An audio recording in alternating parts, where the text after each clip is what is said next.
یہ حدیث بڑی مشہور ہے، ابو سفیان رضی اللہ تعالیٰ عنہ کے فضائل والے چیپٹر میں، صحیح مسلم 6409، کہ ابو سفیان جب ایمان لے کر آئے تو مسلم شریف کے الفاظ ہیں، انہوں نے کہا اے نبی علیہ السلام، مسلمان مجھ سے تو نہ صحیح طریقے سے گفتگو کرتے ہیں اور نہ ہی میرے پاس بیٹھتے ہیں، تو میری کچھ خواہشات ہیں، اگر آپ وہ پوری کر دیں تو اس کی وجہ سے مسلمانوں کا دل میری طرف مائل ہوگا۔ ظاہر ہے پوری زندگی ابو سفیان نے نبی علیہ السلام کی مخالفت کی۔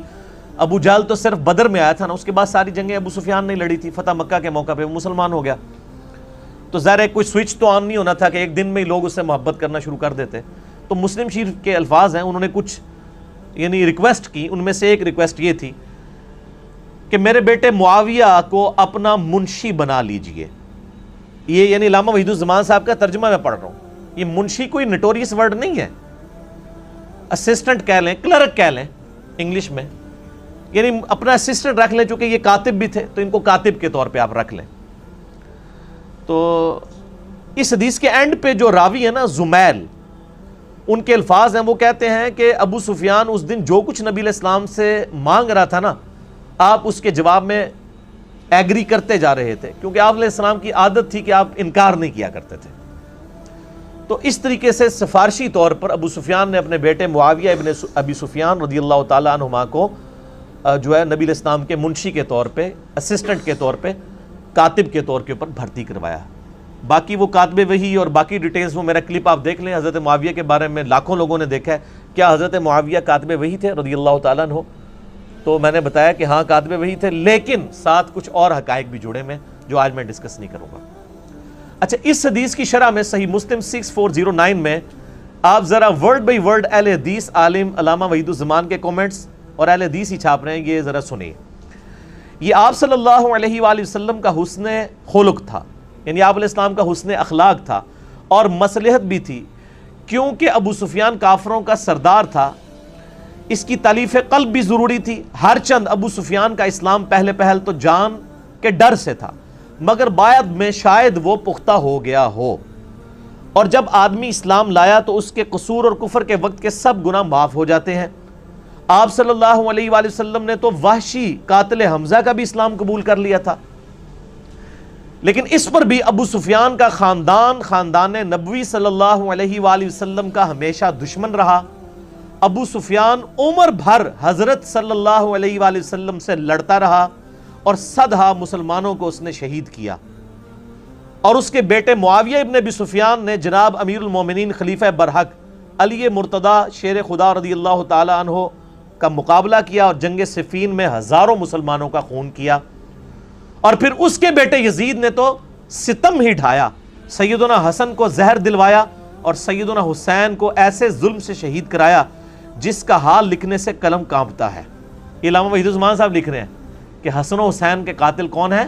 آل امیہ، اور دیکھیں وہ کہندے پورا خاندان پڑ کے رکھ چھڑیا ہے، انہوں نے کہا دادا جڑا ہے وہ نبی نال لڑدا رہا، پیو یزید دا جڑا ہے وہ علی نال لڑدا رہا، تے پتر نے حسن حسین نو شہید کروایا، جس کا حال لکھنے سے قلم کانپتا ہے۔ پھر یزید کے بعد سارے خلفائے بنو امیہ سوائے عمر بن عبدالعزیز کے خاندان نبوی کے دشمن ہی رہے اور ہمیشہ درپے ایذا ہی رہے، اور دنیائے ادنا کے واسطے اپنی آخرت کو تباہ کرتے رہے۔ لا حول ولا قوت الا باللہ، یہ انہوں نے لکھا ہے ساتھ۔ تو بس میرے خیال ہے اس پہ مجھے مزید کوئی کمنٹس دینے کی ضرورت نہیں ہے۔ دوسرا ریفرنس بھی علامہ وحید الزمان صاحب کا صحیح مسلم میں ایک حدیث ہے، انٹرنیشنل نمبر کے مطابق 5976 اور 5977، اور یہ بخاری میں بھی اس کا کچھ حصہ ہے کہ نبی علیہ السلام نے اپنی وفات سے 1 مہینہ پہلے خطبہ دیا اور فرمایا مجھے یہ ڈر نہیں کہ تم میرے بعد مشرک ہو جاؤ، البتہ مجھے ڈر ہے کہ دنیا کی محبت تم پر غالب آ جائے گی، دنیا کے خزانے تم پر اللہ کی طرف سے کھول دیے جائیں گے، اور پھر تم دنیا کی محبت میں ایک دوسرے کو قتل کرو گے جس طرح اگلی امتوں نے کیا، اور تم بھی تباہ و برباد ہو جاؤ گے جس طرح اگلی امتیں تباہ و برباد ہوئیں۔ اب یہ بڑی سخت حدیث تھی، اس حدیث پہ کامنٹس کر رہے ہیں علامہ وحید الزمان صحیح مسلم انٹرنیشنل نمبر کے مطابق 5976 اور 5977، اس کے فٹ نوٹ پر لکھتے ہیں ورڈ بائی ورڈ، اور دنیا کے واسطے آخرت کا خیال چھوڑ دو گے۔ مسلمانوں نے حضرت صلی اللہ علیہ وآلہ وسلم کے چند روز بعد ہی یہ ایسے کام شروع کر دیے اور آپس میں پھوٹ کی بنا ڈال دی، یعنی پھوٹ کی بنیاد ڈالی۔ معاویہ حضرت علی سے لڑے اور یزید نے خاندان نبوت کو تباہ کیا۔ یہ اہل حدیث عالم، یہ تو جب سے انڈیا اور یہ جو سعودیہ اور ایران کی ٹسل شروع ہوئی ہے نا، تو یہ تھوڑے اہل حدیث اس طرف گئے ہیں، ورنہ پرانے اہل حدیث جتنے بڑے محب اہل بیت ہیں، نہ بریلوی ہیں نہ دیوبندی ہیں۔ اور حجاج نے عبداللہ ابن زبیر کو شہید کیا اور فتنوں کی تار بند گئی۔ اس روز سے آج تک مسلمانوں کا وہی حال ہے کہ کسی ایک خلیفہ پر سب اکٹھے نہیں ہو سکے، آخر کافر موقع پا کر ان پر غالب ہوئے اور ان کی قوت کو خاک میں ملا دیا۔ والعیاذ باللہ تعالی۔ اب انہی کے روحانی شاگرد ہیں سید داود راز، جو کمبائنڈ جمعیت اہل حدیث انڈیا پاکستان کے صدر تھے اور علامہ وحید الزمان صاحب کو اپنا مرشد مانتے ہیں۔ جگہ جگہ وہ صحیح بخاری کی شرح میں ان کے ریفرنسز کوٹ کرتے ہیں۔ انہوں نے صحیح بخاری کی شرح جو 8 جلدوں میں موجود ہے، اس میں بخاری کی شرح میں 4359 نمبر حدیث ہے بخاری کی۔ اس کی شرح کرتے ہوئے کیا لکھتے ہیں؟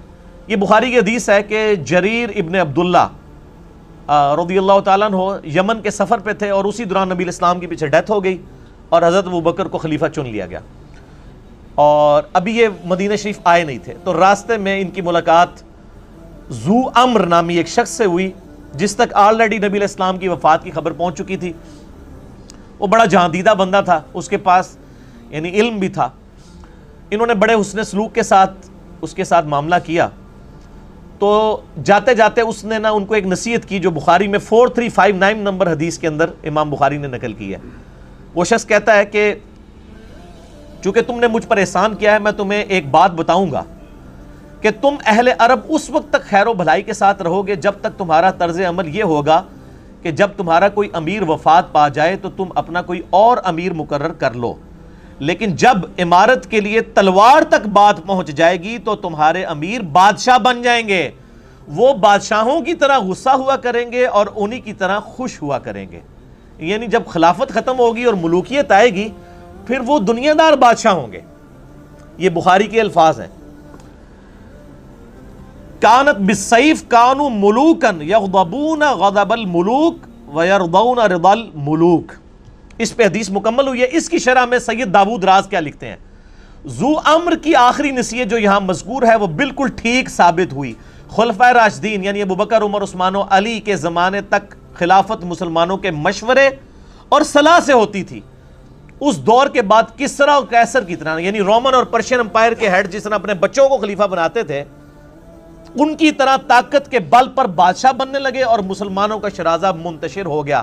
حضرت امیر معاویہ رضی اللہ تعالیٰ عنہ نے جب خلافت یزید کا اعلان کیا تو کئی بابصیرت صحابہ نے ان کو صاف کہہ دیا تھا کہ آپ سنت رسول کو چھوڑ کر کسرا اور قیصر کی سنت کو زندہ کر رہے ہیں۔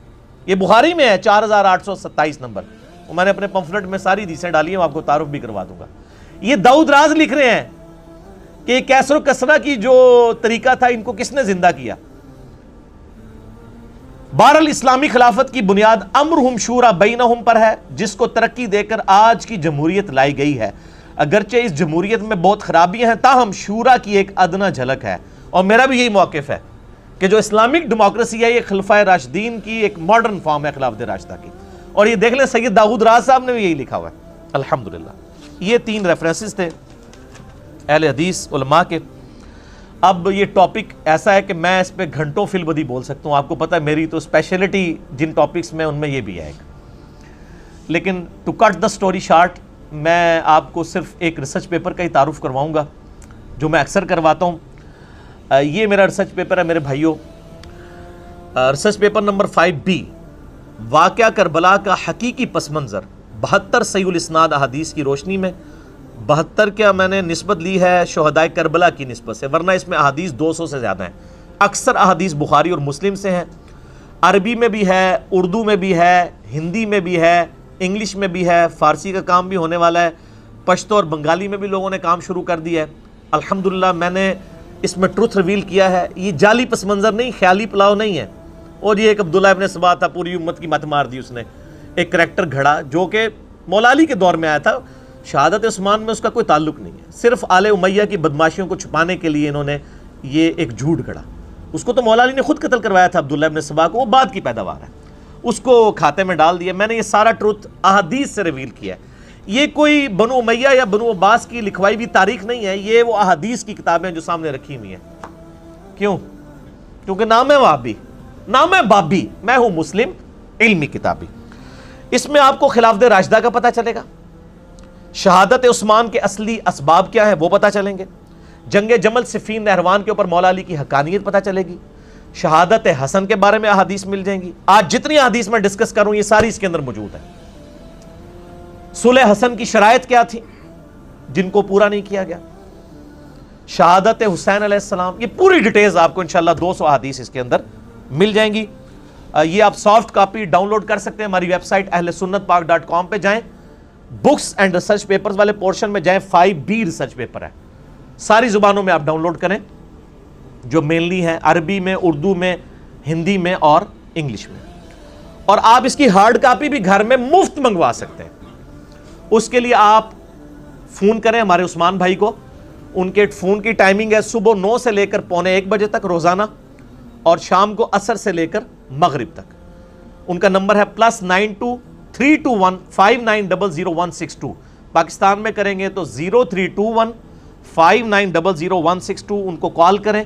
انشاءاللہ یہ ڈاک میرے تمام ریسرچ پیپرز انکلوڈنگ 5B آپ کے گھر انشاءاللہ بالکل مفت آ جائیں گے انشاءاللہ تعالی, تو آپ منگوا سکتے ہیں. میرے بھائیو 5B ریسرچ پیپر میں ہی 50 نمبر سیریل کے اوپر وہ حدیث موجود ہے جس میں ذکر ہے کہ حسن ابن علی کو زہر دے کر شہید کیا گیا. اور یہ حدیث جو ہے وہ المصنف ابن ابی شیبہ میں انٹرنیشنل نمبرنگ کے مطابق 37,359 ہے, اور جو مکتبہ رحمانیہ نے PDF چھاپا ہوا ہے نا اردو میں, اس میں ہے 38,514. وہ انشاءاللہ JPG ہم اس کے اوپر ڈسپلے بھی کر دیں گے, آپ کو وہ حدیث نظر آ جائے گی. یہ حدیث المصنف ابن ابی شیبہ میں موجود ہے اور المستدرک للحاکم میں بھی ہے انٹرنیشنل نمبر کے مطابق 4816.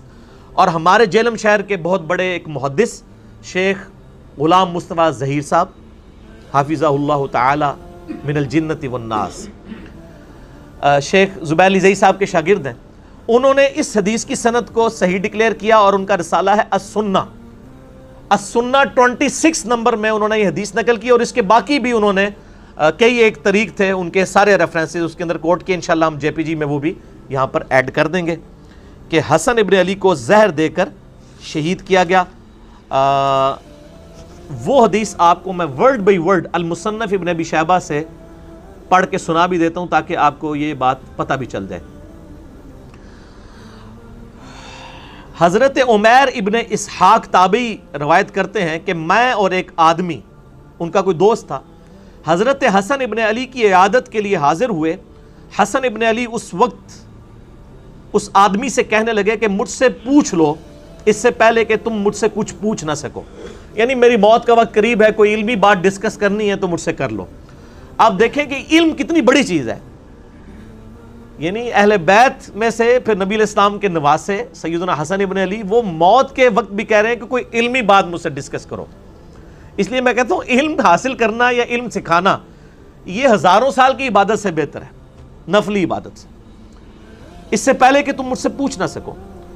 ان صاحب نے کہا کہ میں آپ سے کچھ نہیں پوچھنا چاہتا, اللہ تعالیٰ آپ کو عافیت عطا کرے. راوی نے فرمایا کہ حضرت حسن کھڑے ہوئے اور بیت الخلاء میں داخل ہوئے, پھر بیت الخلاء سے واپس ہمارے پاس تشریف لائے اور ارشاد فرمایا میں تمہاری طرف نہیں نکلا یہاں تک کہ میں نے اپنے جگر کا ایک ٹکڑا پھینکا ہے جس کو میں اس لکڑی سے الٹ پلٹ کر رہا تھا. یعنی وہ ٹائلٹ گئے تو ان کو پیشاب کے اندر یا انہوں نے وامٹنگ کی, الٹی کے اندر ان کے جگر کے ٹکڑے کٹ کے نکلے کیونکہ بڑا سخت زہر دیا گیا تھا. مجھے کئی مرتبہ زہر پلایا گیا لیکن اس مرتبہ زیادہ سخت, اس سے زیادہ سخت چیز کوئی اور نہیں تھی. یعنی اس دفعہ جو مجھے زہر دیا گیا وہ بہت سخت تھا جس کی وجہ سے میرا جگر کٹ کے باہر نکلا. اللہ کی لعنت ہو ان لوگوں پر جنہوں نے حسن ابن علی کے ساتھ یہ ظلم کیا, حسین ابن علی کے ساتھ ظلم کیا. ان پہ اللہ کی لعنت, اللہ کے فرشتوں کی لعنت, تمام لعنت کرنے والوں کی لعنت. آمین. حضرت عمیر تابعی کہتے ہیں اگلے دن ہم صبح کے وقت دوبارہ عیادت کے لیے گئے تو وہ اس وقت جان کنی کی حالت میں تھے، یعنی وہ حالت نزع میں تھے۔ عمیر کہتے ہیں کہ حضرت حسین علیہ السلام ان کے پاس آئے، ان کے سر کے پاس بیٹھ گئے، یعنی حسن ابن علی نزع کے عالم میں لیٹے ہوئے ہیں اور ان کے چھوٹے بھائی حسین ابن علی وہ ان کے سرہانے آ کے پاس بیٹھ گئے اور فرمایا اے بھائی جان آپ کو زہر دینے والا کون ہے؟ تو حضرت حسن ابن علی نے فرمایا کیا تم اسے قتل کرنا چاہتے ہو؟ تو انہوں نے فرمایا جی ہاں۔ تو حضرت حسن نے فرمایا اگر وہ وہی ہے جس کے بارے میں میرا گمان ہے تو اللہ تعالیٰ اسے سخت سزا دینے والا ہے، اور اگر وہ بری ہے تو میں یہ پسند نہیں کرتا کہ ایک بری آدمی میری وجہ سے قتل کر دیا جائے۔ یعنی انہوں نے کہا مجھے اسیسمنٹ تو ہے کہ مجھے قتل کرنے کے لیے زہر کس نے دیا ہے، لیکن چونکہ حضرت حسن کو علم غیب تو کوئی نہیں تھا نا، یہ تو آپ کے بزرگ بابوں کے بارے میں دعوے ہیں نا، تو انہوں نے کہا اگر تو میری یہ اسیسمنٹ درست ہے تو تمہیں بدلہ لینے کی ضرورت نہیں، اللہ تعالیٰ انتقام لینے والا ہے، اور اگر میری اسیسمنٹ غلط نکلی اور تم نے بدلہ لیا تو ایک مظلوم آدمی کو تم قتل کر دو۔ آپ دیکھ لیں موت کے نزع کے عالم میں بھی انصاف کا دامن اہل بیت اپنے ہاتھوں سے نہیں جانے دیتے تھے۔ تو یہ حدیث مصنف ابن ابی شیبہ میں بھی ہے، اردو میں بھی ترجمہ آ چکا ہے، پی ڈی ایف انشاءاللہ ہم اٹیچ کر دیں گے۔ المصنف ابن ابی شیبہ کے علاوہ یہ المستدرک الحاکم میں موجود ہے جس کا میں نے حوالہ الحمدللہ دے دیا۔ اب رہا میرے بھائیوں کہ حسن ابن علی کو یہ زہر دیا کس نے تھا، اس حوالے سے اہل سنت کی جو مین سٹریم کی تاریخ کی کتابیں ہیں، صحابہ کرام کے احوال کے اوپر کتاب لکھی گئی ہے الاستیاب، امام ابن عبد البر المتوفی 463 ہجری، بڑی مشہور کتاب ہے۔ شام کے اندر وہ بہت بڑے یعنی اہل سنت کے امام گزرے ہیں، محدث ہیں، انہوں نے اس طرح کی روایتیں نقل کی ہیں کہ حضرت معاویہ رضی اللہ تعالیٰ عنہ نے حسن ابن علی کو زہر دیا تھا، لیکن سند کے اعتبار سے یہ روایتیں کمزور ہیں۔ اسی طریقے سے طبقات ابن سعد، ان سے بھی پہلے امام محمد ابن سعد المتوفی 230 ہجری جو امام بخاری امام مسلم کے ہم اثر ہیں، طبقات ابن سعد انہوں نے لکھی ہے، اس میں بھی ملتا ہے کہ معاویہ ابن ابی سفیان اور یزید ابن معاویہ کے بارے میں کہ انہوں نے حسن ابن علی کو زہر دے کر قتل کروایا۔ اس کے علاوہ امام بلازری کی کتاب المتوفی 290 ہجری انصاب الاشراف، جس سے یہ محرم کے دنوں میں جعلی روایت پیش کر رہے ہوتے ہیں کہ حسین علیہ السلام نے کہا میری 3 شرطیں ہیں، یا تو مجھے یزید کے پاس جانے دو میں اس کے ہاتھ پہ بیعت کر لیتا ہوں، یا مجھے واپس جانے دو، یا کسی مسلمان سرحد پہ جانے دو۔ کوڑ مارو ہو جڑا کوئی ہضم بھی ہوئے کسی نو، وہ کتاب ہی جعلی ہے، وہ اپنے مصنف سے ثابت ہی نہیں ہے، اور اگر کوئی ثابت کرنا چاہتا ہے تو سر اسی انصاب الاشراف میں لکھا ہے کہ معاویہ ابن ابی سفیان نے حضرت حسن ابن علی کو قتل کروایا ہے، اور کچھ بھی بہت کچھ لکھا ہوا ہے۔ یزید کے باوجداد کے تابوت دوزخ کے اندر ہے، اور بھی بہت کچھ لکھا ہے۔ میری شیخ زبیر صاحب کے ساتھ جب 1 to 1 اس کے اوپر ڈسکشن ہوئی، ان کا کہ یہ اگر بلازری کی کتاب کو صحیح مانیں گے تو یہ حضرت معاویہ کا پھر ایمان ثابت کرنا ان کے لیے ممکن نہیں رہے گا، تو اس لیے اس کتاب سے ہی جان چھڑائیں۔ تو نہ ہم 3 شرطوں والی بات بھی جعلی، یہ بھی جعلی۔